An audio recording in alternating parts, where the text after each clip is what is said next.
सूरत निसा अंदर असी बहुत कुछ सीखा है, बहुत कुछ इल्मी तौर पर मालूमात, अहकाम, मसाइल, अखलाकी तरबियत, रसूलुल्लाह दी इताअत, बहुत ज्यादा चीज़ा ने। सब तो पहले सूरत का आगाज और इब्तिदा हुई, अल्लाह ने तकवे का पैगाम दिता है, तकवा अल्लाह तो डर जाने का पैगाम। उस तो बाद यतीमा के माल का तहफुज किया गया, यतीम बच्चे हो या बच्चियां हो, क्या कि उन्होंने माल के करीब नहीं जाना। अगर यतीमा का माल कहोगे इन्नल्लज़ीना याकुलून अम्वालल यतामा ज़ुल्मन इन्नमा याकुलून फी बुतूनिहिम नारा, पर मैं अपने पेट अंदर जहन्नम की अग भर रहा।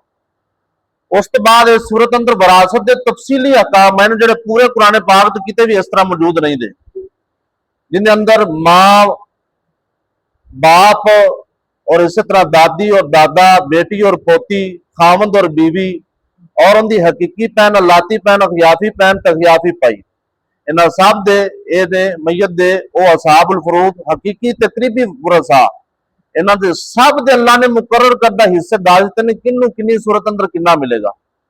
और उस तो बाद जानिया मर्द और औरत की सजा बयान हुई है, और यह भी दसिया गया कि तौबा किहड़े लोगों की कबूल होंदी ते किन्ना दी कबूल नहीं होंदी।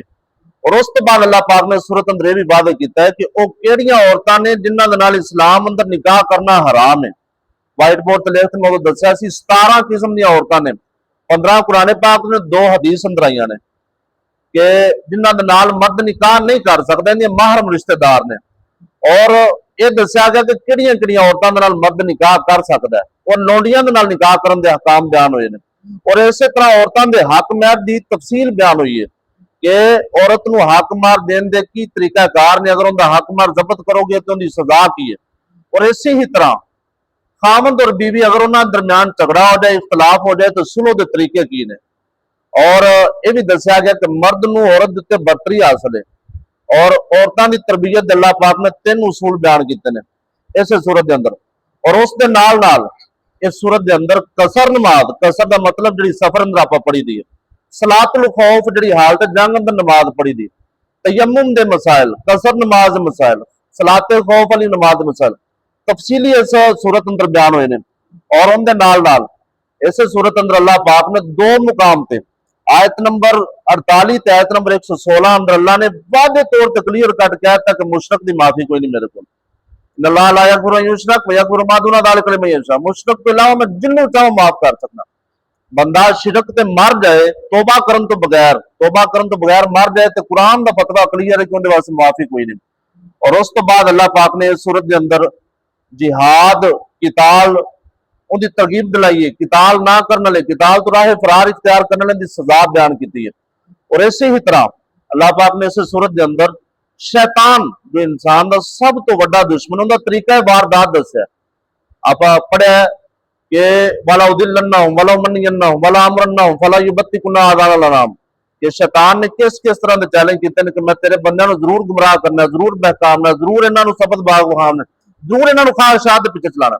अल्लाह ने दसिया कि तुहाडा दुश्मन है, इनके पीछे चलोगे, इनकी पैरवी करोगे, तुहाडा ठिकाना की, अंजाम की है।